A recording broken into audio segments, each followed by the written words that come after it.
So Priyanka, big boss కి వెళ్ళిన తర్వాత అక్కడ మీరు కొన్ని నేర్చుకున్న విషయాలు ఏంటి, ఇవి వద్దు నేర్చుకోకూడదు అనే విషయాలు ఏమన్నా ఉన్నాయా? నేను ఒక్కటే నేర్చుకున్నా అండి, అంటే చాలా మందిని అక్కడ చూసిన తర్వాత పర్సనల్ గా నేను ఫేస్ చేసిన ఎక్స్పీరియన్స్ అది.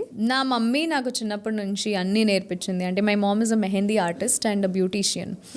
సో చిన్నప్పటి నుంచి ఆవిడ ఏమేం చేస్తారో అన్ని నేర్పిస్తూ వెళ్ళారు. అండ్ ఇంకా వాళ్ళు నేర్చుకోలేదు, అవన్నీ కూడా నాకు నేర్పించారు. స్విమ్మింగ్ నేర్పించారు, స్కేటింగ్ నేర్పించారు. స్కేటింగ్ ఎందుకులే అని మా నాన్న కూడా తిట్టారు ఒకసారి మా మమ్మీని. ఎందుకు అంటే ఇన్ ఫ్యూచర్ తనకి ఎప్పుడైనా ఇది పనికి రావచ్చు, చెప్పలేము. షీ షుడెంట్ ఫీల్ దట్ నేను ఏది నేర్చుకోలేదు, అన్ని నేర్చేసుకుంటే తనకి ఇన్ ఫ్యూచర్ హెల్ప్ అవుతుంది.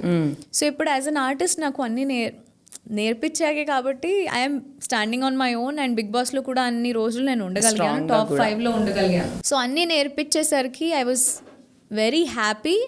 తను ఒక్కటే చెప్తుంది, నువ్వు గిన్నెలు తోమాలి, ఇల్లు క్లీన్ చేయాలి, అంతా నేర్పించింది చిన్న వయసులోనే. బికాస్ నువ్వు ఎక్కడ ఒక్కదాని ఉన్నా సరే సర్వైవ్ అవ్వగలగాలి. అంటే బికాస్ అక్కడ nobody is taking the responsibility. And అందరికి అంటే చాలా తక్కువ అక్కడ నేను ఇనిషియేటివ్ తీసుకొని చేసేవాళ్ళు, ఎవరో ఒకళ్ళు చేయాలి. అది నా రెస్పాన్సిబిలిటీ తీసుకొని ఇప్పుడు నా కోసమైనా నేను వండాలి కదా, నాకు వండడం వచ్చు, దాంట్లో తప్పేముంది, అందరి కోసం వండితే ఇంకా తింటారు కదా బాగానే అని చేసేదాన్ని.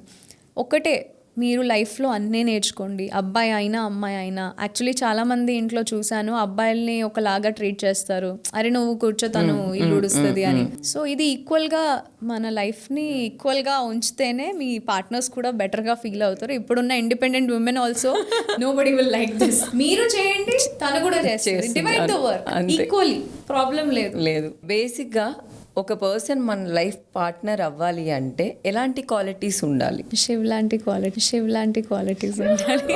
అందరికి శివ దొరకడు కదా.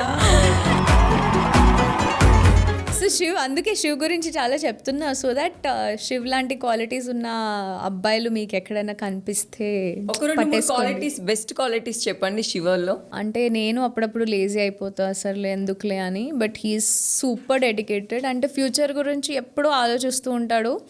అండ్ అఫ్ కోర్స్ అది maybe that's the best quality. మీ లైఫ్ కానీ మీ పిల్లల లైఫ్ కానీ ఆ ఒక్క పర్సన్ అంటే ఒక ఎంత ఏది చెప్పినా ఒక మ్యాన్ అండ్ ఉమెన్ లో మ్యాన్లీగా ఉంటేనే అప్పుడు the wife feels safe and secure. So that I feel now with him.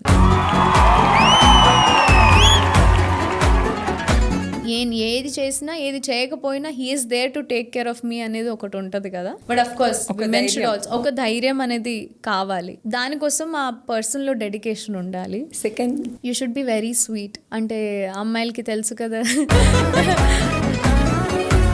చాలా ప్రాబ్లమ్స్ ఉంటాయి, ఆర్ మేబీ చాలా టాంట్రమ్స్ ఉంటాయి, ఇదొద్దు అది కావాలి, ఇదొద్దు అది కావాలి. బట్ ఏం లేదు, జస్ట్ అగ్రెషన్ తో డీల్ చేయకుండా మీరు స్వీట్ గా ఎంత డీల్ చేస్తే అంత ఆపోజిట్ పర్సన్ విల్ ఫీల్, అరే నేను ఇంత అగ్రెషన్ తో మాట్లాడుతున్నా, ఈడేంటి అంత స్వీట్ గా మాట్లాడుతున్నాడని అసలు. సో కొంచెం పేషెన్స్ అండ్ స్వీట్నెస్ ఉంటే ఇంకా బెటర్. కైండ్నెస్. స్వీట్ యాడ్ చేసుకోండి అమ్మా మీరు. ఒక సైంటిఫిక్ ఆర్టికల్ చదివా నేను. అమ్మాయిల హార్ట్లో నర్వ్స్ ఉంటాయి కదా, వెన్ ఎవర్ దే క్రై ఆ నర్వ్స్ చిన్న చిన్న మైన్యూట్ నర్వ్స్ ఉంటాయంట, అవి బ్రేక్ అవుతాయంట బ్రెయిన్ లో కూడా. So when you feel bad అంటే అబ్బాయిలు చాలా కొంచెం కూడా అనేసరికి మనకి ఫీల్ అవుతుంది, ఫీల్ వెరీ బ్యాడ్, అరే ఎందుకు నాతో ఎందుకు ఇట్లా మాట్లాడుతున్నాడని. So whenever you cry that nerve breaks down అంట. అండ్ మనకి ఏమంటారు, మతిమరుపు ఎక్కువ అయిపోతుంది అమ్మాయిలకి. So because of that. And of course అబ్బాయిలకు కూడా సేమ్ థింగ్. వెన్ అబ్బాయిలు వాళ్ళు బ్యాడ్ గా ఫీల్ అయ్యేటప్పుడు వాళ్ళు ఎక్స్ప్రెస్ చెయ్యరు. దట్స్ వెన్ మెన్ కి హార్ట్ అటాక్స్ రేట్ ఎక్కువ ఉంటాయి, because they don't express much. So boys కూడా ఐ సజెస్ట్ వన్ థింగ్, మీకు మనసులో ఏమున్నా అప్పటికప్పుడు ఎక్స్ప్రెస్ చేసేస్తే అమ్మాయిలాగా, బికాస్ మనం మనసులో ఏముండదు వాళ్ళకి. They also should express so that కొంచెం హార్ట్ లైట్ అవుతుంది అండ్ రిస్క్ అవుతుంది. అబ్బాయిలు అమ్మాయిలు నేర్పించకండి, అమ్మాయిలు అబ్బాయిలు నేర్పించకుండా అర్థం చేసుకొని మెచ్యూరిటీ లెవెల్స్ తో ఉండండి. మీకు సెట్ అవ్వట్లేదు అంటే మీ లైఫ్ లో మీరు హ్యాపీగా ఉండండి, ఎవరి లైఫ్ లో వాళ్ళు, బట్ కలిసి మాత్రం ఉండకండి. సో కలిసి ఉండి గొడవలు పెట్టుకోవడం కంటే విడిపోయి హ్యాపీగా ఉండడం బెటర్. కరెక్ట్. ప్రియాంక, మీ ఫ్యాన్సే కాదు, విలేజ్ పీపుల్సే కాదు, మొత్తం అందరూ నాతో సహా పెళ్ళెప్పుడు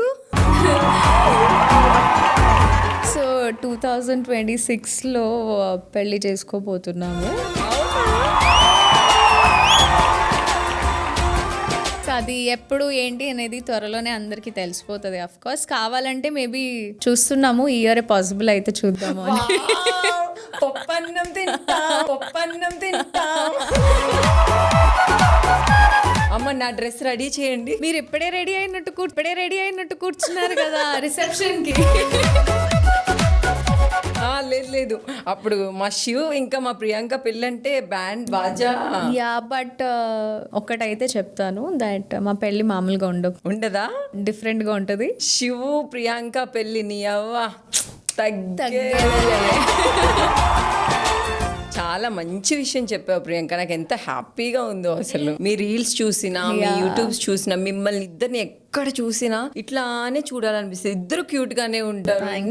లవ్ అసలు ఇద్దరికి అట్లానే ఎప్పుడు లైఫ్ లాంగ్ ఉండాలి. ఇంటికి వెళ్ళి దిష్టి తీయాలి.